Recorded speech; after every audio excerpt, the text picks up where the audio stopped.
I did have a long talk with Stephen and actually David before coming today, and I got some ideas of the kind of things that they thought might be of interest, to all of you. Especially since all of you are, except for about 3 or 4 people in this room, weren't born for as many years as I've been in the travel industry, so that's pretty unnerving, right? Anyway, so first thing I'm going to do is I figured I'd go through about 3 different sections as quickly as possible. One is telling you a little bit about our company or companies and what we focus on in travel and tourism, and how that relates to the travel industry here in Hawaii as a whole. So that's kind of one section. A second section is going to focus on the environment out there in which all organizations compete, and you as individuals compete as well. And that'll be told from a perspective of Hawaii tourism, but it is certainly applicable anywhere in the world and in any industry, I think I'll be able to point out. So this environment in which we compete and how you can actually be successful in it is that second section. And the last section is a little bit about how I evolved in the travel and tourism industry. And you'll find when I talk about that nothing was planned, and so don't worry if you don't actually have a plan.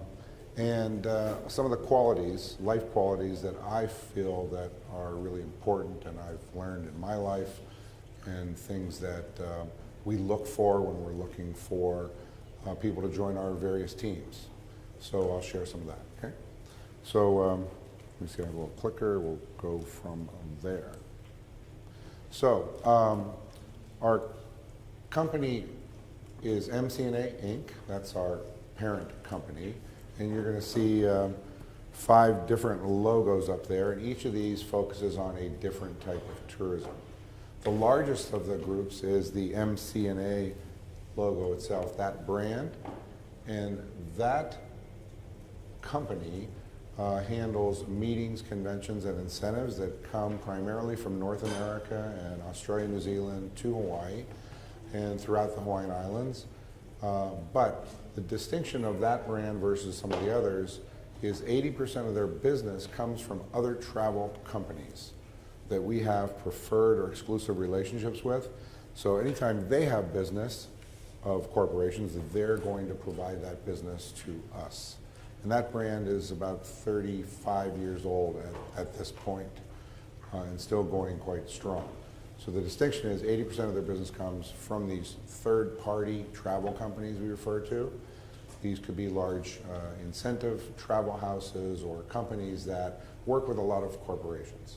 So that distinction versus Island Partners Hawaii, which is much smaller than MCNA, but the key difference is 80% of Island Partners Hawaii's business comes directly from corporations. So our clients are the corporations themselves. And we work with their meeting planning departments and so on, primarily on corporate incentives.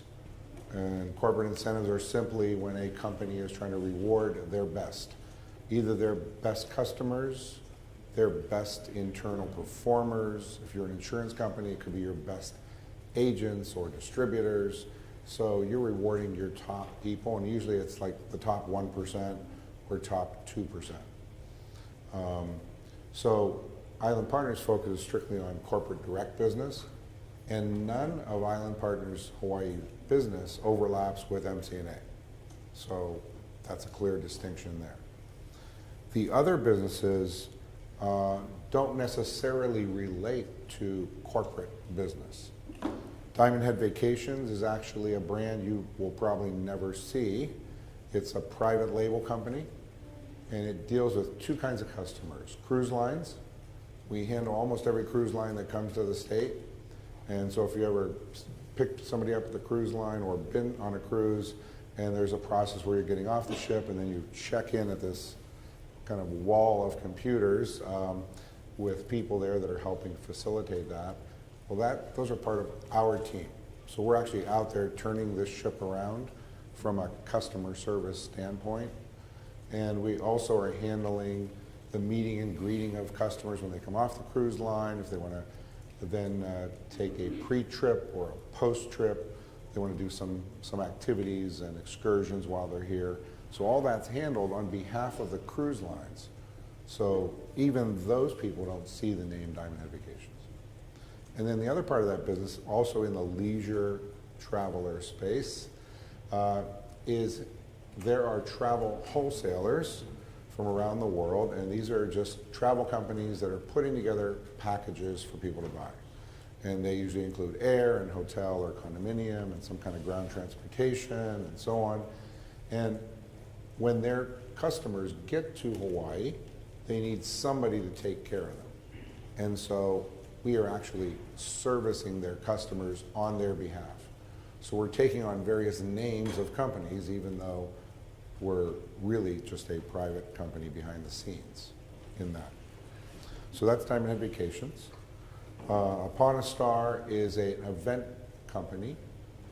It all started out of, it really is reflective of a lot of things we do for our corporate clients. However, some hotels try to also indicate that they can do various kinds of events, especially evening events, where you're talking about decor and lighting and staging and entertainment and florals and you name it to put together a magnificent evening event. Well, the hotel finds that they really can't deliver on that promise they made their customer. So they contact us to act on their behalf. So in this case, Upon a Star is also a private label company. The customer doesn't know the name of that company. They'll certainly meet our people, but we may be acting on behalf of Four Seasons at that time, or the Fairmont, or another hotel group. So that's kind of an event focus only. And then Lux Travel Hawaii, which is the newest of those brands, is actually also focused on leisure travelers, but these are truly people that have been successful in one way, shape, or form in their lives. They could be entrepreneurs that have started companies, they could be celebrities, they could be in music or arts or sports, they could be part of a royal family. These are folks who really want to do something unsearchable, and that is not just a buzzword, it truly is the experiences that we create. So nobody can Google anything that we're actually doing because we literally have created it just for them. Typically these are families that'll come in, could be 2 people or 5. They're multi-generational families, the largest of which we handled was about 44. And they want to do really unusual things. And one of those we recently handled, you know how big Kualoa Ranch is? It's not too far from you. So that family asked us to buy out Kualoa Ranch and create experiences for them on one day. The 44 people had all of Kualoa Ranch. It was pretty outrageous. Plus we had to bring them all there on a pirate ship, and they landed at Secret Island. And it's really, your imagination can do whatever you want, and of course it does take some money, and they were willing to have an unusual, high quality experience. Of course, anybody that we work for on Lux Travel Hawaii, one key thing is everything has to be very discreet. They don't want anybody knowing who's here, what they're doing, where they're going, so there's never any names associated, with any of it. So you could see just in these 5 brands, there's just about every type of travel and tourism is handled by a combination of our companies. And the customers we have for Lux are from around the world. Island Partners Hawaii is pretty international. MCNA is, like I said, more North America and Australia, New Zealand. Same for Diamond Head Vacations. And Upon a Star could be any customer for any purpose at a hotel. So it's quite a wide swath. As a result of that, well, before I get to that, hang on. Just to give you a size and scope kind of sense. So the visitor industry, has been going quite well for a number of years, especially since 2010 on. This slide will show you 2011 to 16, so 6 years, continual growth, total visitors by air, almost 9 million visitors. The visitors that are in this meetings, incentives, conventions, exhibition space, of which MCNA and Island Partners Hawaii are focused, that has also been growing every year except this last year where it went down just slightly. And even though it represents a smaller percentage of tourism arrivals, it represents a almost double in terms of the revenues or the visitor expenditures for the state. So this type of business, especially the incentive business, is really the best type of tourism that any destination could ever have. And some of the key reasons for that is, one is you get a lot less people and they spend a whole lot more, so that's better in terms of using your resources and the environment and so on. But also, you're getting the spending of two different entities. The companies are paying most of the bill, so they spend money, and then you have the individuals who qualified, who won this incentive, and they're spending their own money. So you get spending of two different kinds of people.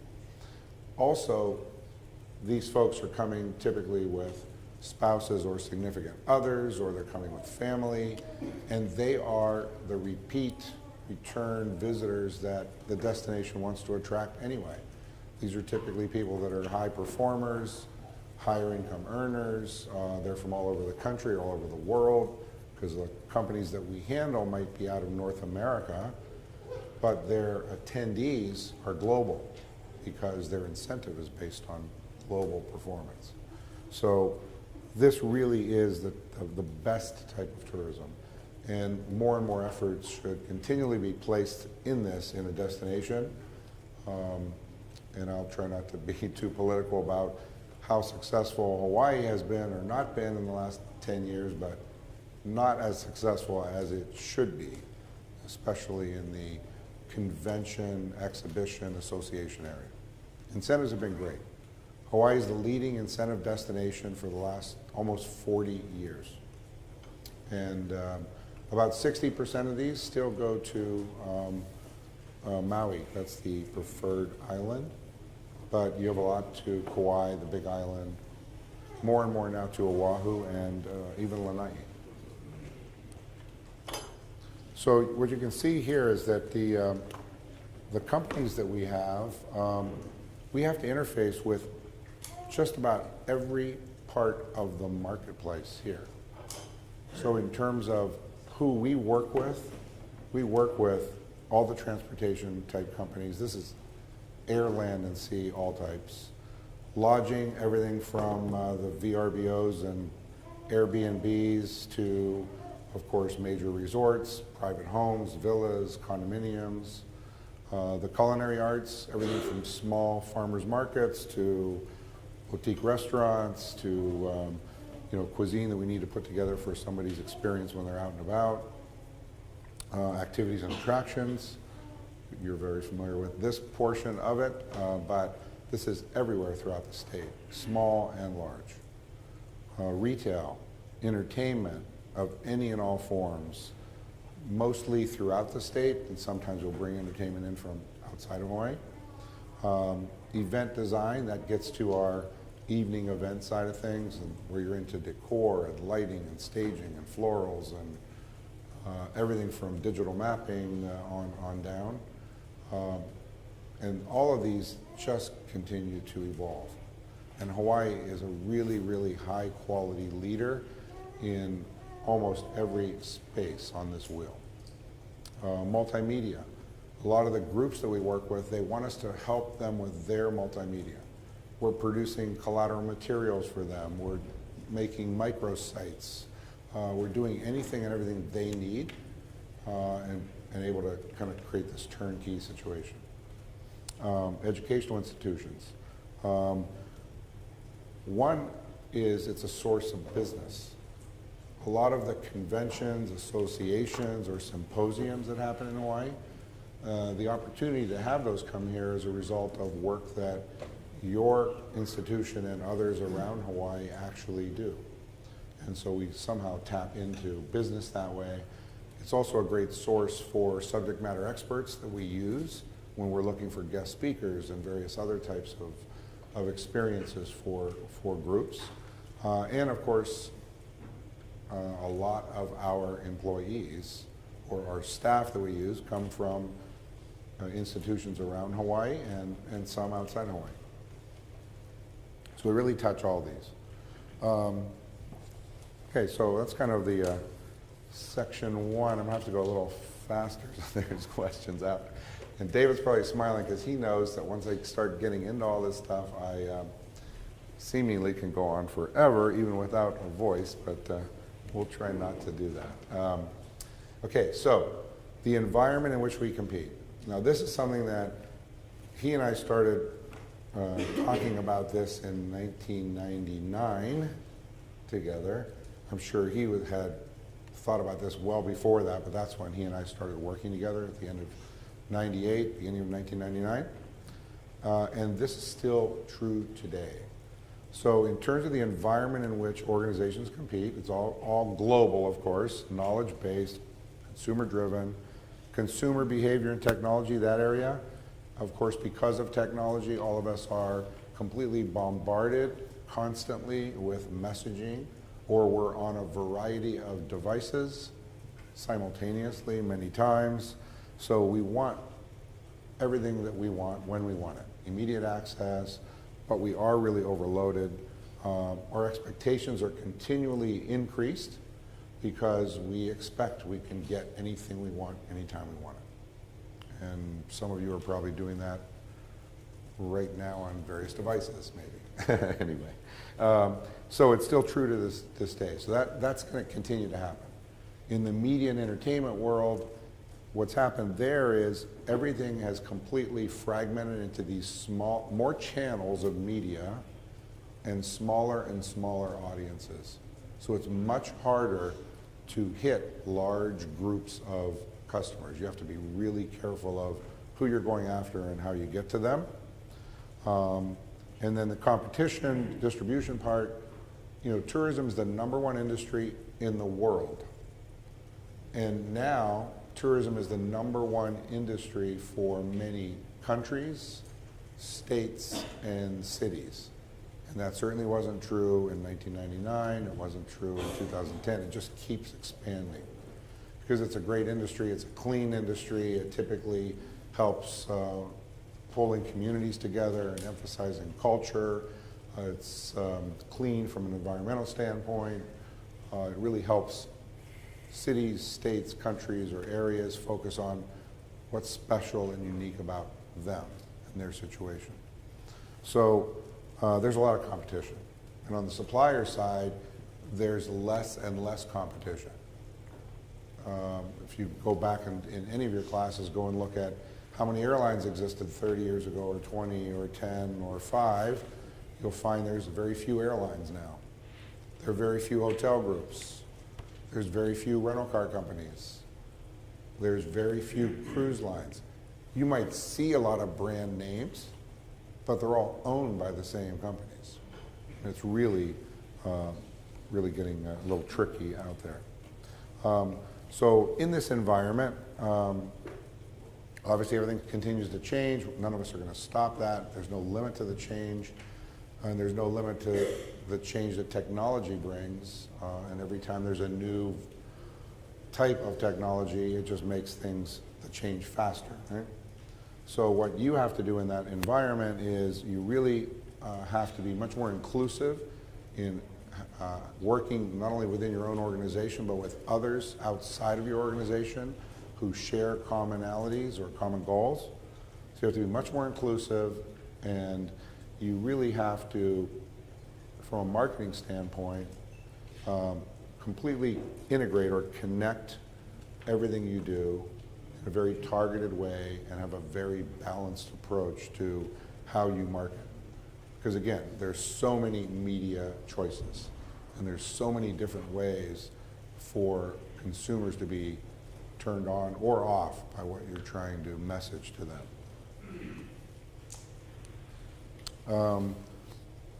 Oh, by the way, I know some of you, or a lot of you are taking notes because it's probably required, but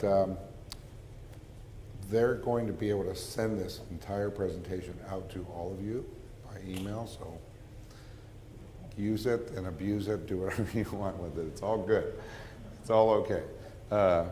Anyway, but integrated marketing. So this was the David Priest's lesson to me a long time before, and it's really, integration is really nothing more about connecting all the dots in everything you do.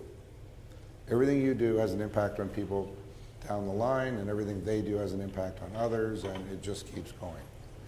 And how smart you are about how to figure that out and how to get all of your people connected to it.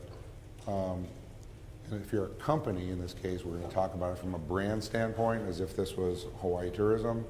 So you have to pull all these pieces together and focus on your brand, always, in a company, and your major stakeholders. And in every industry, the stakeholders are going to be different. In tourism, these names here shouldn't be too different across any industry. There's customers, travel influencers or media, travel sellers or suppliers. It could be manufacturing products, whatever it might be. Strategic partners, other companies who want some of the same things that you want and need, that you can team up with. And then, of course, your own organization, your team, your family, your ohana here. So that is absolutely essential. If you're going to be successful in this world, you have to be an integrated organization. And it's really not just integrated marketing, it's really an integrated marketing organization. Because everything you do and everything about your brand is really about marketing. And your brand promise absolutely needs to be the experience that your customers are having. And if it's not, that's not the end of the world. In this environment with everything changing so quickly, it's more important to not take so long to make choices and decisions in this environment. What's more important is when you recognize there's an issue or a problem with something in your brand or your company or what you're delivering, it's how quickly you adapt and adjust to that. That's the difference between companies today that are successful and ones that disappear. So it's really how quickly you adapt in this environment. But if you do have a very strong brand, you can really generate much higher yields and longer sustainable benefits for your company, your suppliers, your team, and your stakeholders and owners. Of course, everything customer driven, but being customer driven is easy to say, it's easy to talk about, but you need, and you have the ability nowadays to have as much research as you want to put behind this. And there's never enough. You have plenty of access to research, you just need to use it in a strategic manner. The brand part, I'll just run real quickly through it. The brand is not what you say it is the totality of what the customer experiences. Every interaction the customer has with you or your company or any of your team is reflective of who your brand is, period. It's more than just a name or a symbol. It is your personality. It'll say here, brand promises are intangible. The best ones are emotionally based. There's an emotional connection. And it belongs to your customers. It doesn't really belong to you. Successful brands speak to the head and the heart. And you have some prime examples there, ones that command premium prices. And yeah, sorry if this looks too all familiar to you. Anyway, I believe in this from the first time I looked at it, and whoever's teaching marketing here, you can tell them to forget about the normal things that they teach about the 4 Ps and all that. That's, that worked about 50 years ago maybe, but it doesn't work anymore. So learn the 4 Rs and 3 Ps is my advice to you. And there's 3 S's we'll tell you about later. So the 4 Rs, research. You want lifelong customers. Everybody says they want that. And it's true, that is the goal typically. You've heard all the old adages, it's a lot easier, it's a lot more expensive to get a new customer than it is to focus on retaining and evolving the ones you have. But the relationships are the key. And the relationships only work, whether this is in business or in your personal life, if you are understanding what the other person, in this case customers, what do they want? What are they looking for? How does what you do solve one of the issues that they have or need they have? And then how do you make what you do and how do you message what you have in a relevant way to them? You know, you have to be relevant to them. Think about it in a personal relationship or any other relationship. So it's all about relevance, and the receptivity piece is more about how am I going to reach that person with my message? When are they most inclined to look at this kind of media or be receptive to this approach? Because you might have the best message in the world, but if you can't put it in front of the right people at the right time when they want to receive it, it doesn't work. And you'll just keep spending a lot of time, money, and energy. And of course, anytime you're trying to message to a customer, you want to get some kind of response from them. So that's what's happening on the 4R side. On the 3 Ps, what it's helping you do is you do the research, you find out the customers you already have, and as much about them as you can learn. And then the first P is you profile. But these are profiling in a positive sense. Anyway, so you profile, and you try to find people like them, or that have some characteristics like them. And you learn everything you can about the customers you have, how did you reach them, how did you get them, what do they like, then you profile. And then everything in the world keeps focusing on the customer of one, or this personalization process. Nowadays, you can order anything that you want really to your liking. It started many, many years ago when computers, there was a process where you could order a computer with the specs you wanted. That was decades ago. And then it evolved to just about anything. The way you order a car, the way you order clothes, everything is personalized. It's no different in travel and tourism. And of course, you got to promote some way, shape, or form. Which targets you choose is up to you, but the broader the target, the more general your message is, the narrower your target, the more personalized it is, and you determine who you're trying to hit and how. What people remember in messages, something that speaks to them. They care about what's in it for them. They don't want to hear you talking about your features. They want to know more about the benefits to them.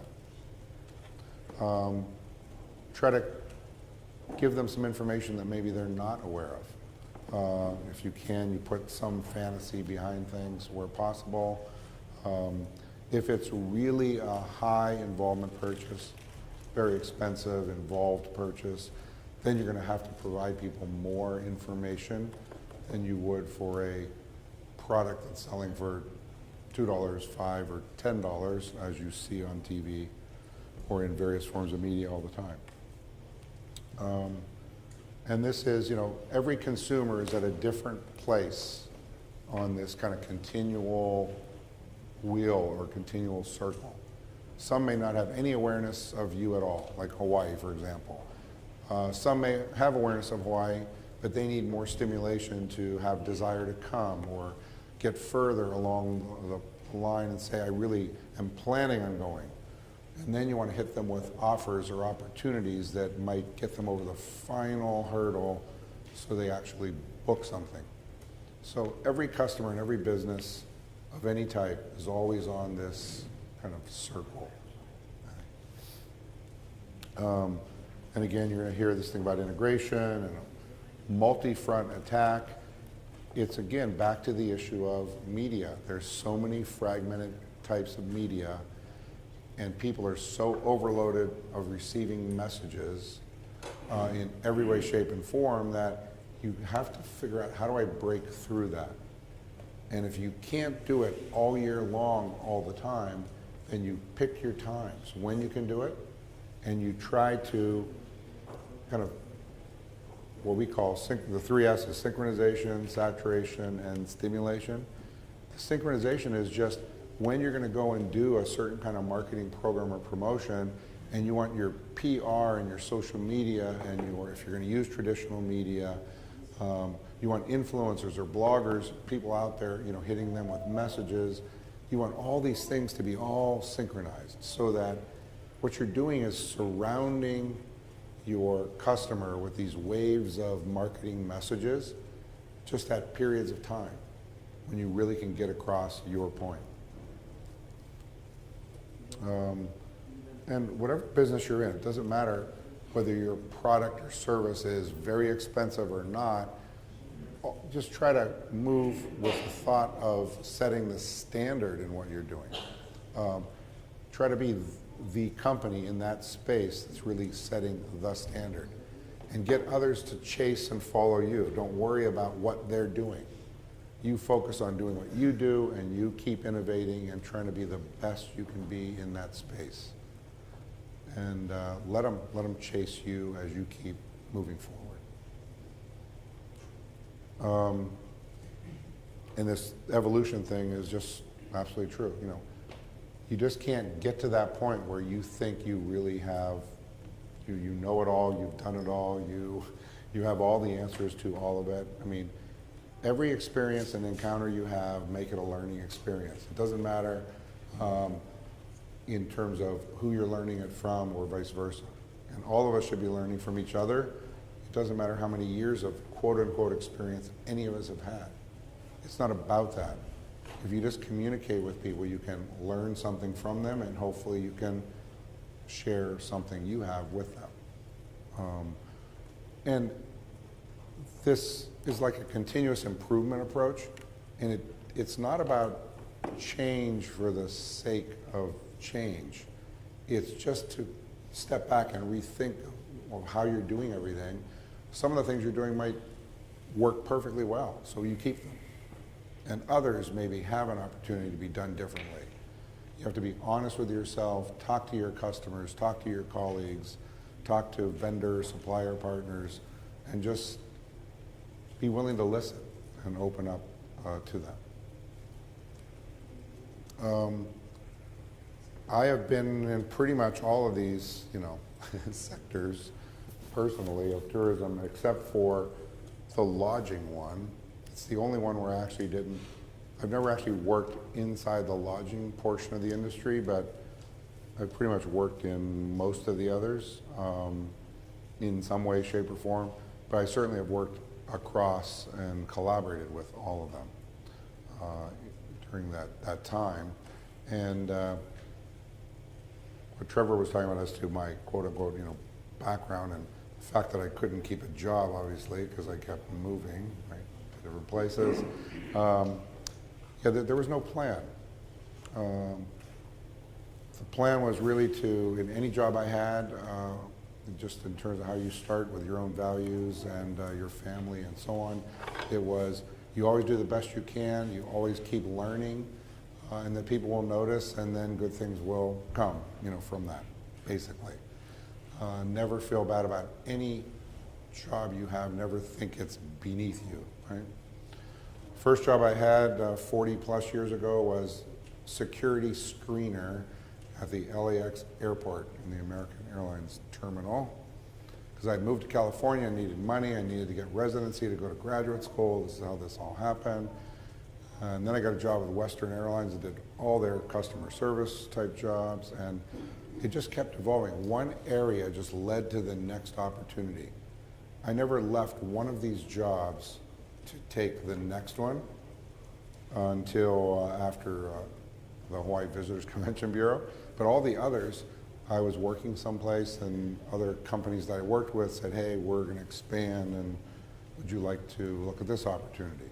The point to that is simply that if you just always have that passion and energy and pride in what you're doing, and you're always learning and trying to do better, and truly in that fashion, then people do take notice. Opportunities will happen for you, and they'll just keep opening up.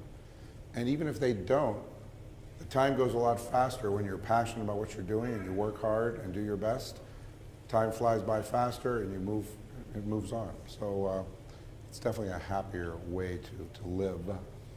The last part of our companies there at the bottom, you'll see the JTB logo, Japan Travel Bureau. Their goal is to be the largest travel company in the world. And so in last fall, they decided, after a couple of years of negotiations, they decided they wanted to purchase our company. And they did. And so effective in January of this year, now we're part of JTB-Hawaii. And they have 6 brands, we have 5, so now we have 11 different travel brands. And we're trying to figure out how do we kind of leverage together. So the industry just keeps changing, and it's another example of consolidation. So now JTB has 11 brands in Hawaii, and people may not even realize it until they look at all the different brands and their corporate, structure. Qualities for life. My soapbox here about, God bless you, about living aloha. The first one's positive attitude and common sense. In any business, anybody that's looking for employees or staff will always tell you the 2 things that they can never train anybody to do is have a positive attitude or to have any common sense. You can train, you're all very smart people, anybody can learn things and be trained to do practically anything. But you can't teach people how to have a positive attitude. You can demonstrate it and hope that they catch on from others that influence them, but you can't teach it, and you can't teach common sense. Common sense is just a matter of not thinking the whole world revolves around you personally, and be willing to look at what other people have to offer and think about how you can act in that environment, right? The living aloha piece, being thankful, being humble, sharing what you have without any expectation in return. That is what living aloha is about. It's something that is Hawaii's greatest gift, truly, to the world. But Hawaii has not effectively delivered that or shown that to the whole world. We show it to a lot of people in certain ways, but this is way beyond tourism. This is about living life. Abundance versus scarcity. These are just, maybe you've heard this before or not. Scarcity theory, people that believe in the scarcity theory think that, hey, there's this nice pie here, and if you take a slice and I take a slice, well, there's a lot less slices for everybody else. The abundance theory is, together we can actually create more. We don't have to think of life as being finite resources. There's always a way to create more or change paradigms if you just open your mind and think about it. Lifelong learner leads right into that. These are simple things. I'm learning something all the time. Every day I try to be learning from other people. I try to share everything that I can, but I really am learning from every experience. I was on the Big Island the last few days. We have a very large corporate group there, and we're using different venues. We're dealing with different participants. And in that process, we're learning something about them. We worked with a couple of new vendor partners during this trip, so we're learning about these new vendor partners, who they are, what they offer. You always can be learning and kind of growing. And whether you are, my age, which you'll get to once your life triples, I think, maybe, or not, you can learn at any age, and you should learn always. And the last one is just, there's a really old quote about character and reputation. It is simply, reputation is what other people think about you, and character is who you really are. The only thing you can control is your own character. Nobody can take it away from you, but you can certainly give it up pretty easily. These days, lots of people seem to do that. So try not to be one of them, I guess, is the key there. That's it. Questions?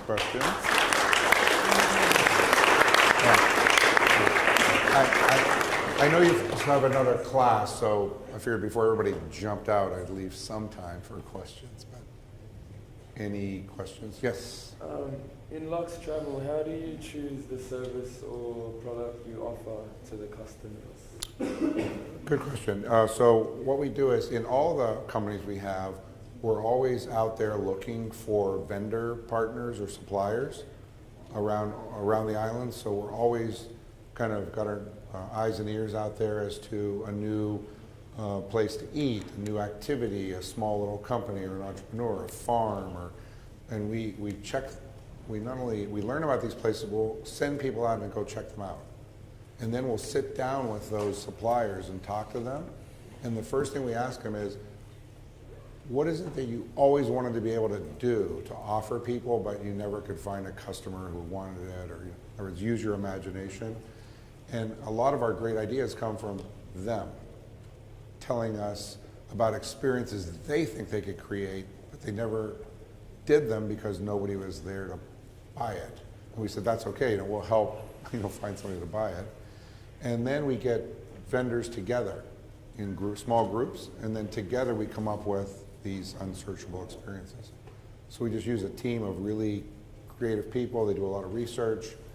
We send them out to check it all out, and they create the product. But we don't have anything like off the shelf kind of thing. It's first, we talk to the customer, find out their interests, and then we create. Other questions? Yes. Yeah, another one. So what programs do you use to empower your employees in the businesses that you've had? In terms of technology and all? In terms of, I think, productivity and self-motivation. Well, I think it all starts from, how we hire them and find them. About 50% of our employees work virtually, so they're not like right there. They're spread on different islands even. We use as much technology as we can to kind of keep everybody connected and sharing ideas. We have these virtual calls all the time. The business is really intense in terms of there's a lot of details and a lot of pressure, whether it's on the corporate side or the leisure side. And so everybody really has to be passionate about it and have a lot of pride in it. And it becomes obvious when people are not kind of feeling it anymore.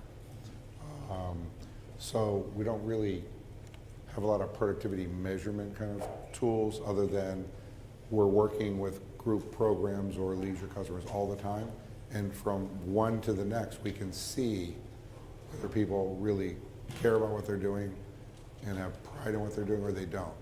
And if they don't, we simply try to have that conversation that says, maybe you need to take a break and do something else because you're just not into it. And unless you're into this stuff, the details will just overwhelm you, really. Yes, sir. So for Lux, it sounds like it's a really high-end clientele. Right. How do you go about advertising to people like that? Yeah. Where do you find Well, we don't do any advertising for any of our businesses. All the business has been from repeat and referral clients. But when we do marketing, it's really on promotions where we'll team up with another supplier, maybe like a Four Seasons or something like that, and we'll focus on reaching targeted customers that they might have. That's one way we do it. There are trade shows for each part of this industry where you have appointment-based shows where sellers and suppliers can match up. It's kind of almost like speed dating in some cases, but that's how we will try to reach more customers. And then in the Lux side, there's one organization in the world that's the leading marketing organization to luxury travelers, and it tries to match travel advisors with travel suppliers. It's called Virtuoso, and a few years ago they approached us to be their preferred, they call it on-site in the state of Hawaii. So the 9,000 or 10,000 Virtuoso travel advisors out there, we're on that website, and the only company listed in Hawaii as an on-site is us in that respect. So that certainly has helped that business, right? But it also, you know, not every customer out there, everybody thinks luxury differently.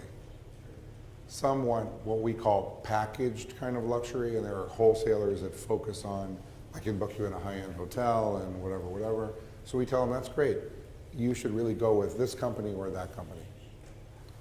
But if your clients want an unsearchable experience for one day of their trip, or the entire trip, then you should start talking to us, and we'll turn you on to that. What's the average Spend? bill for something like that? The average spend in, we have like Lux Limited, if you will, and then like the full-blown Lux. Limited one is about $4,000 to $6,000 a person. And that usually does not include their air to get here. And sometimes it may or may not include their hotel if they wanted to do their own thing. But we do private homes and all that with those. And then the full-blown ones will get to $15,000 to $25,000 a person. Is that for a week pack? Yeah, it's not a package, but yeah, for as many days as they want to do it.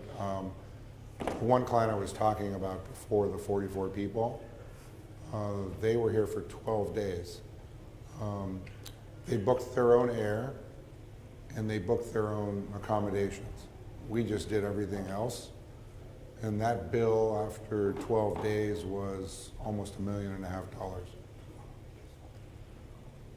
So you don't get those customers every day, but and it went well. So hopefully they're going to say something to their friends, right? And that all sounds really like fun and glamorous and all. Putting all that together and doing it all is really we have so many wonderful, talented, passionate people. We're lucky. Very good. Okay. Hook has come up. Thank you. Thank you.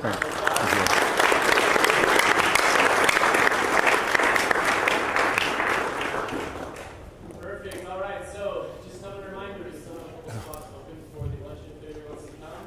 4 or 5. So let us know. As well as the election next Thursday at 1 o'clock. We get on a career that's for all hospitality and entrepreneurship students. So all invited. Make sure you get there to see. Thank you so much for coming, everybody. Have a great day. Thank you. Thank you, everybody. Oh, you're welcome.